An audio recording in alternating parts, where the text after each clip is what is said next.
The night sky over Nova Station burned with flashes of light as ships darted across the void.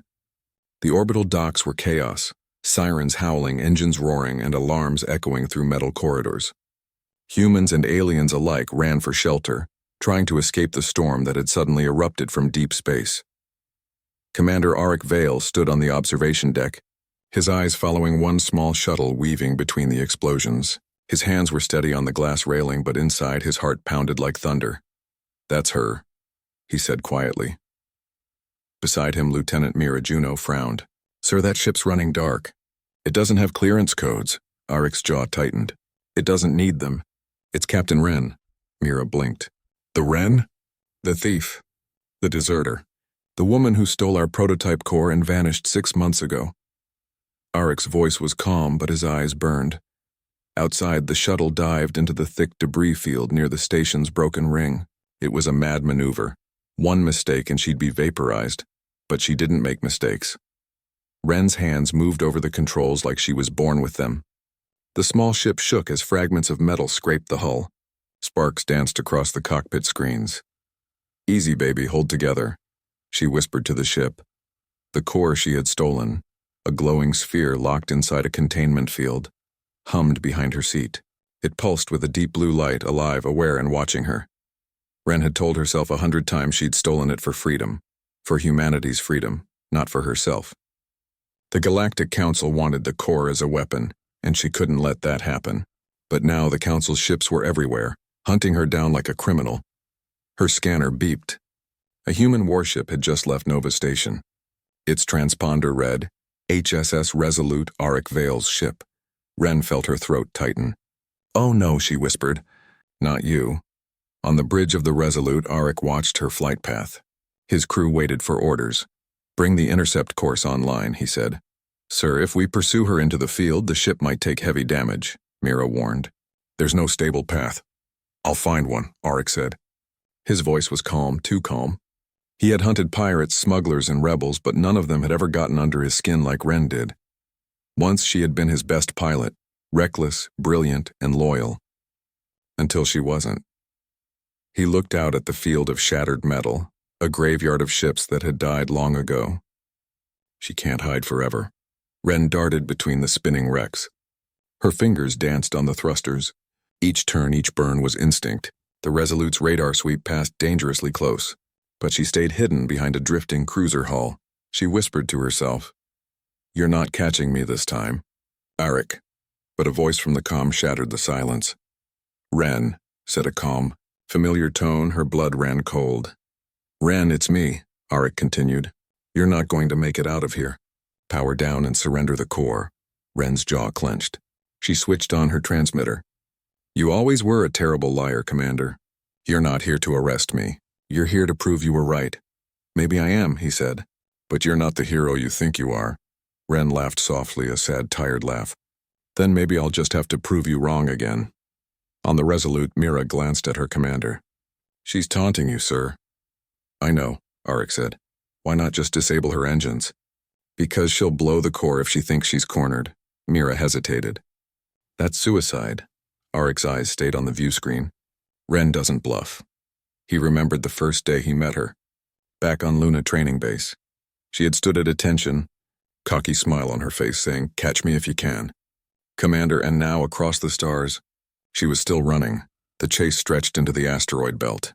Light from distant suns flickered across the cockpit glass. Wren's fuel levels dropped with every evasive move. She scanned the rocks ahead. One of them, a hollowed-out mining base, might offer cover. But it was risky. The core pulsed again, stronger this time. Wren could feel it, like it was speaking to her without words. She whispered, "I know. I'll keep you safe." She dove toward the asteroid, engines flaring blue. The Resolute followed, closing fast. Inside the command deck, Mira shouted, "She's entering the belt." "We'll lose line of sight." "Boost scanners," Auric ordered. "We're not losing her now." The ship groaned as fragments of rock pounded its shields. But Auric didn't flinch.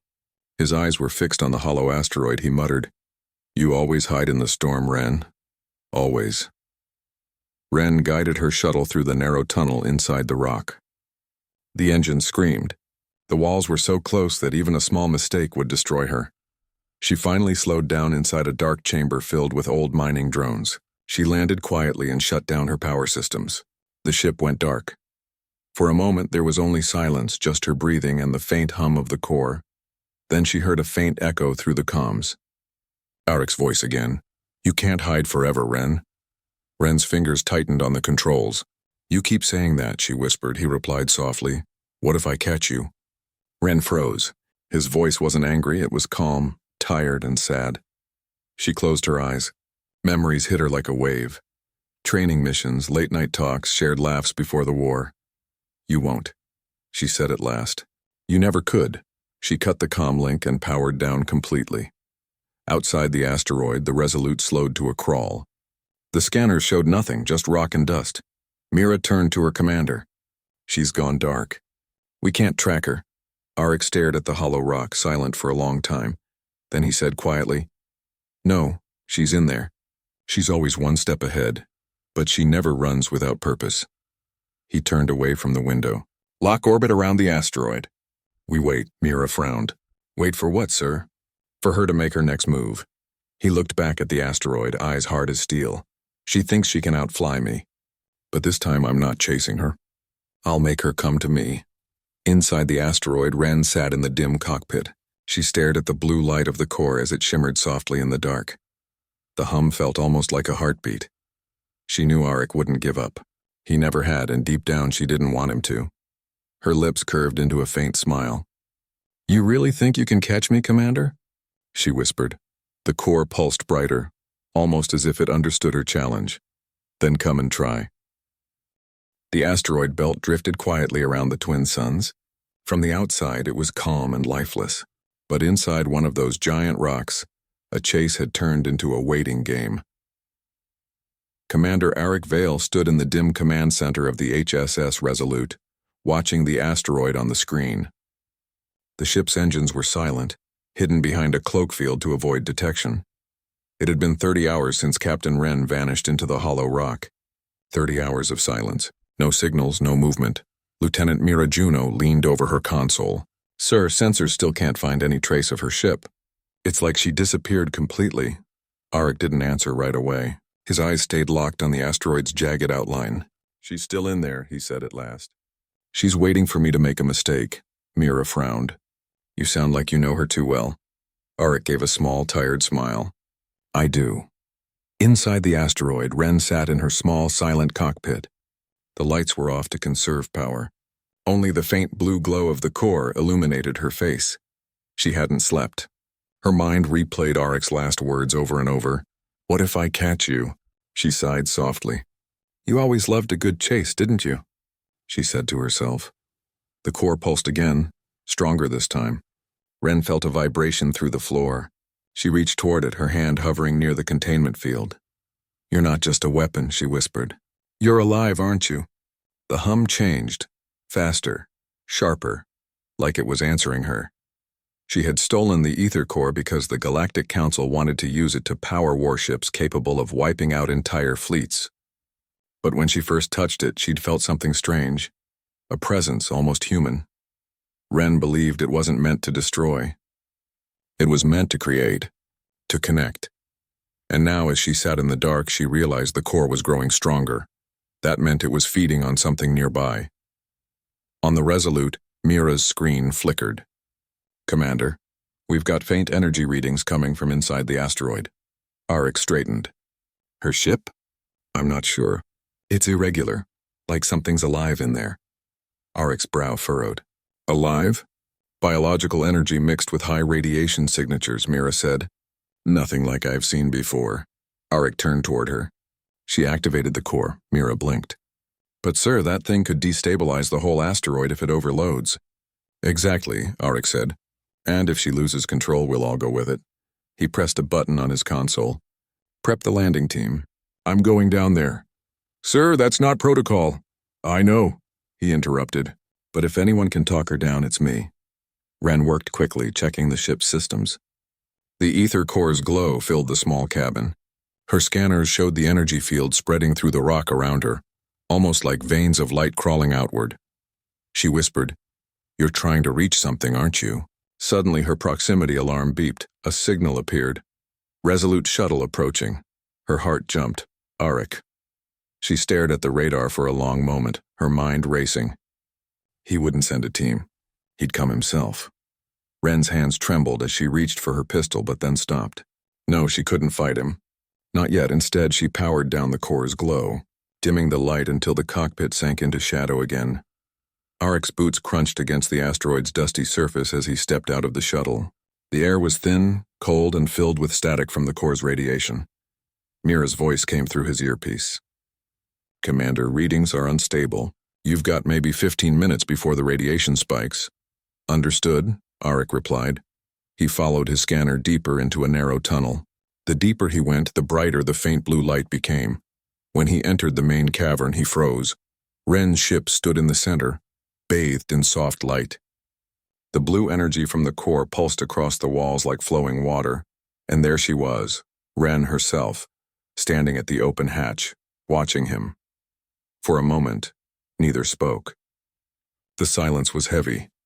Then Wren said softly, "You actually came." "I always do," Auric replied. His tone was calm, but his heart was pounding. "You shouldn't have," she said. "The core's reacting to something in this rock. It's unstable." "Then shut it down." Wren shook her head. "I can't. It's not just a power source, it's something alive. If I force it to stop, it might die." Auric frowned. "It's a machine." "Are you sure?" Wren's voice trembled slightly. "I can feel it. It's aware." He looked around the chamber. The glowing veins spread further with every second. "If you're wrong, this thing could destroy us both." "Maybe," she said quietly. "But if I'm right, it could save us all." Auric took a step closer. "You ran away from everyone who trusted you. You stole from your own people." "Why?" Wren met his eyes. "Because I saw what they were going to do with it." "You think the Council cares about peace?" "They want control. They'll burn entire worlds to get it." Auric's voice hardened. "And you decided you were the only one who could make that choice?" "No," she said softly. "But someone had to." For a long moment, they just stood there, two soldiers from the same war standing on opposite sides of the same truth. Suddenly, the core's light flared. The cavern shook violently. Wren stumbled back, gripping the hull. "It's reacting to us." Auric raised his arm to shield his eyes. "Wren, what did you do?" "It's not me." She shouted, "It's listening." The light spread, running up the walls and across the ceiling. The ground cracked open, revealing more of the glowing blue energy beneath the rock. Mira's voice crackled in Auric's ear. "Commander, the energy spike's off the charts. You need to get out of there now." "Negative," he said. "We're not leaving." He turned to Wren. "Can you control it?" "I can try, but I need help." "Then you've got it." They worked together in silence. Auric stabilized the power feeds while Wren adjusted the field regulators. Their movements were quick and precise like the old days when they flew missions side by side. But this time, something was different. The core responded to both of them. The hum deepened, smoother, calmer. The light became softer, almost warm. Wren looked up, eyes wide. "It's stabilizing." "It's responding to us, our link," Auric frowned. "Our link?" Wren smiled faintly. "It remembers us. Or maybe it feels what we feel." For a moment, they both stared at the core. It pulsed once, slowly like a heartbeat. Then Wren whispered, "It's showing me something." Her eyes glazed over as if she were seeing beyond the walls, beyond the stars. Auric grabbed her shoulders. "Wren, what's happening?" "I see Earth," she said weakly. "But not how it is now, how it was. Blue oceans, green forests. It's like the core remembers home." The cavern began to tremble again, but this time it wasn't violent. The light flowed outward, passing through the rock out into the asteroid field. On the Resolute, the crew gasped as every screen lit up with blue signals. "Sir?" Mira said, her voice trembling. "It's spreading. The energy.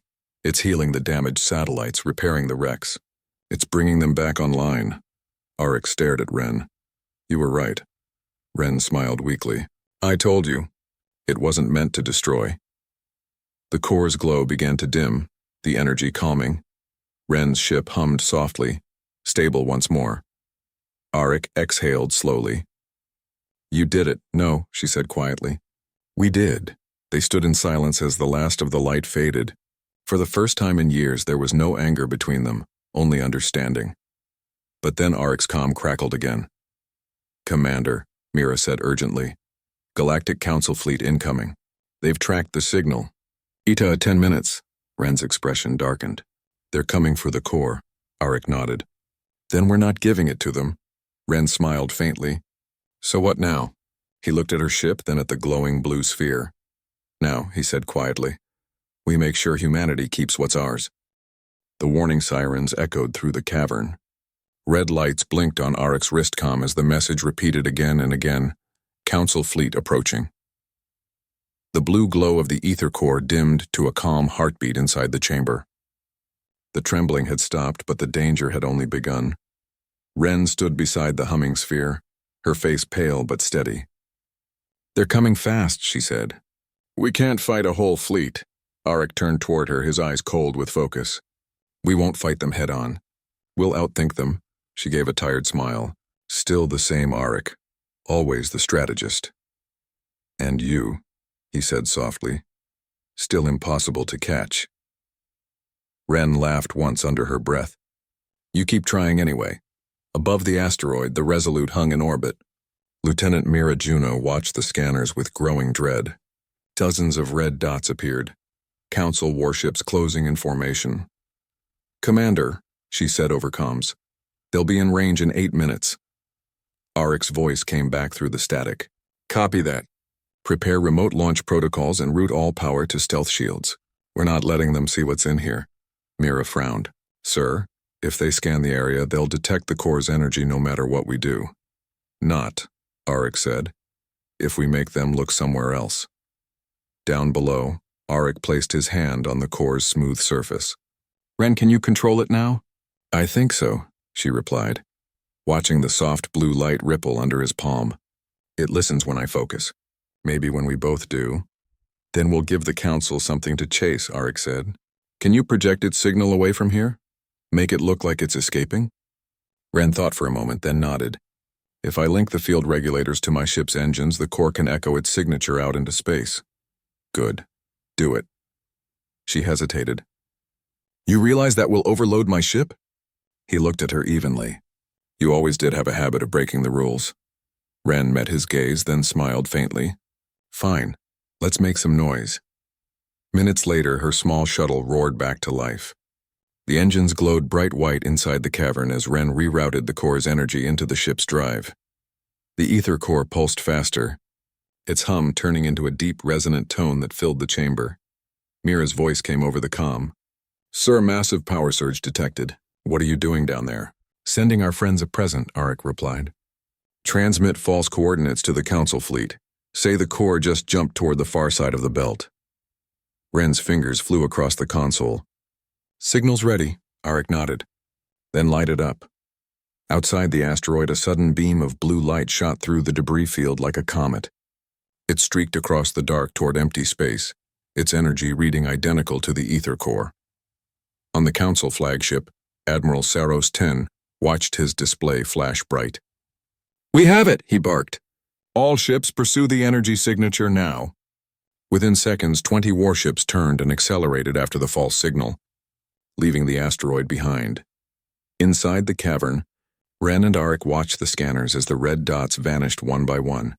Ren exhaled. "It worked. For now," Aric said. "But they'll figure it out soon enough. Then we should move while we can." Aric nodded. Back to the Resolute. The shuttle lifted off, carrying both of them and the ether core aboard. Through the narrow tunnel, the ship burst into open space. The wrecks of old vessels floated silently around them, glowing faintly from the residual energy of the core. Ren looked at the stars. "Feels strange to see them again." Aric smiled. "They've been waiting for you." She raised an eyebrow. "Don't get poetic on me now." "I'll try not to," he said, still watching the vast blackness ahead. When they docked with the Resolute, the crew stared in shock.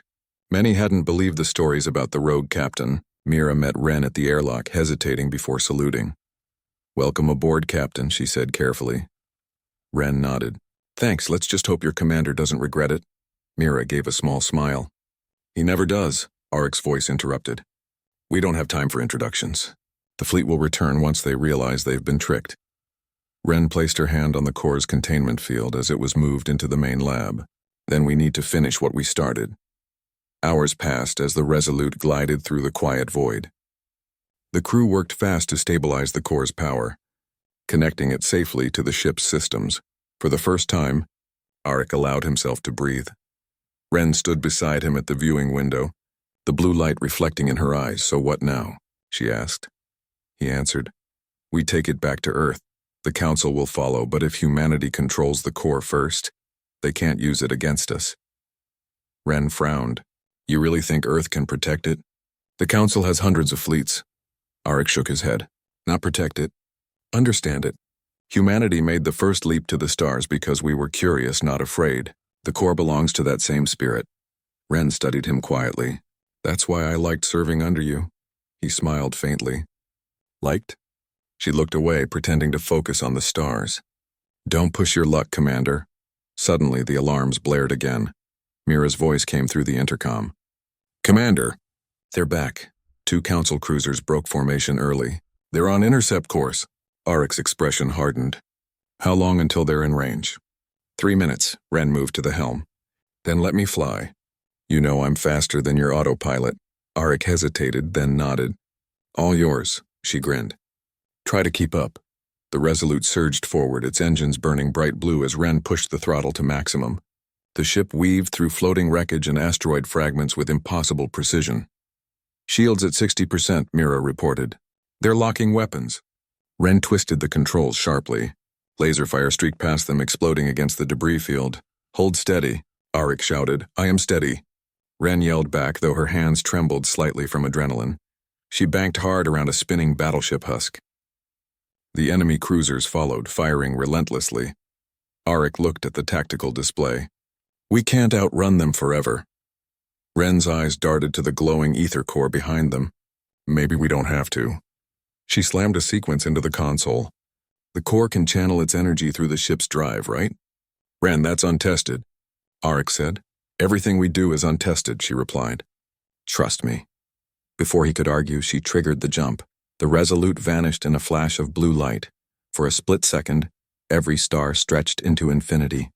Then silence. When the light faded, they were floating above a planet covered in white clouds and blue oceans. Earth. Ren stared out the window, speechless. We made it." Auric looked just as stunned. "That wasn't a normal jump. We crossed half the galaxy in seconds." The core floated gently within its chamber, humming softly as if pleased. Mira's voice broke through the silence. "Commander, the fleet's gone." "We're clear." Auric turned to Ren. "You did it." She shook her head. "We did, again." A message soon arrived from Earth Command. They had seen the blue flare of the jump and wanted answers. Auric explained everything, the core, the Council, the danger. But he left out one thing. Ren. When the transmission ended, Ren leaned against the console. "So that's it? You hand it over and hope they don't repeat the Council's mistakes?" Auric met her gaze. "Maybe they will. But maybe this time someone like you will stop them." She smiled sadly. "You sound like you're saying goodbye." He looked at her for a long moment. "I'm saying thank you." Later, as the ship drifted in low orbit, Ren stood by the viewing glass once more. Below them, Earth glowed blue and bright. Auric joined her silently. "Funny," she said. "We went all that way to bring something home, and now it feels like home's the only thing we almost lost." He nodded. "Because we forgot why we left it." Ren turned to him. "What if you catch me this time?" He smiled softly. "Then I let you go." She laughed quietly. "You've changed. So have you." The ether core pulsed once. A soft heartbeat echoing through the deck, alive, calm, and human. Ren looked at it, then at Auric. "Maybe it's teaching us something." Auric asked. "What's that?" She smiled. "That catching someone isn't about stopping them. It's about understanding why they run." They stood together, watching the planet spin below. Their world, fragile and beautiful, waiting for its next chance. For the first time in a long while, there was no chase, only peace.